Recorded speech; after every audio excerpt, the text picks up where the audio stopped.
République démocratique du Congo, majorité extra-parlementaire de l'Union sacrée de la nation, MED USN, coordination du Grand Katanga, déclaration politique.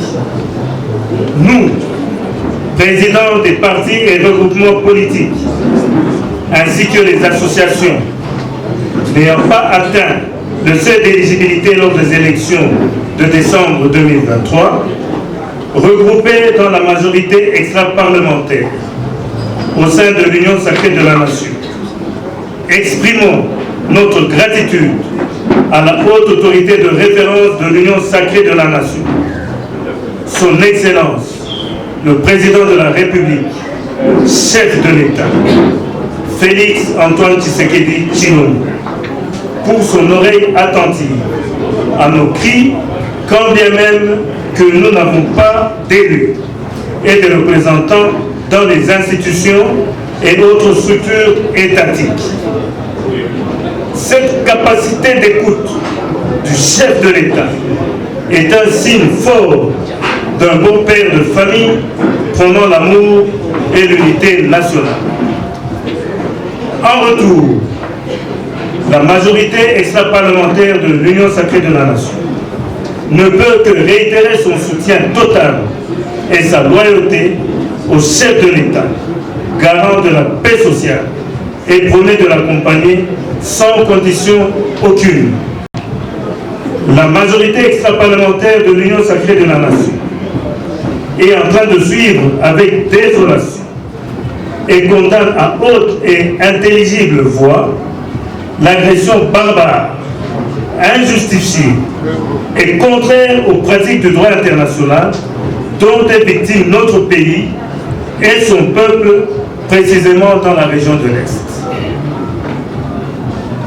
La majorité extra-parlementaire Union sacrée de la nation, Grand Katanga, saisit cette opportunité pour exprimer toute sa compassion envers nos frères et sœurs meurtris.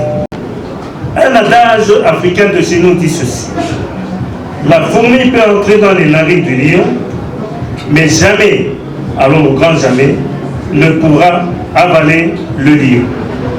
Il suffira d'un simple éternuement pour l'en expulser. Vous avez compris de qui il s'agit. La majorité extra-parlementaire de l'Union sacrée de la nation, trouvant juste et noble le combat héroïque du chef de l'État, du peuple congolais et des braves militaires des FARDC, lance un appel solennel à tous les compatriotes à souscrire sans condition dans le schéma de la cohésion nationale, gage incontournable pour relever ce défi qui n'a que trop duré, empêchant le développement de la RDC. Enfin, et par la même occasion, la majorité extra-parlementaire, Union sacrée, Nation, encourage la vision du chef de l'État dans l'encadrement des jeunes entrepreneurs, qui est l'option la plus meilleure et qui peut créer une classe moyenne au service du développement tant attendu de l'épanouissement de la jeunesse congolaise. Que vive la République démocratique du Congo, que vive l'Union sacrée de la nation, que vive la majorité extra-parlementaire Union sacrée de la nation. Fait à Lubumbashi le 18 septembre 2024 pour la coordination MED-USN Grand Katanga, honorable Guinan Kengediachi. Je vous remercie. Union sacrée, viva! Viva! Union sacrée, viva! Viva! Union sacrée, viva! Viva! Viva! Viva! Félix Tshisekedi, président de la République, contre l'Union sacrée,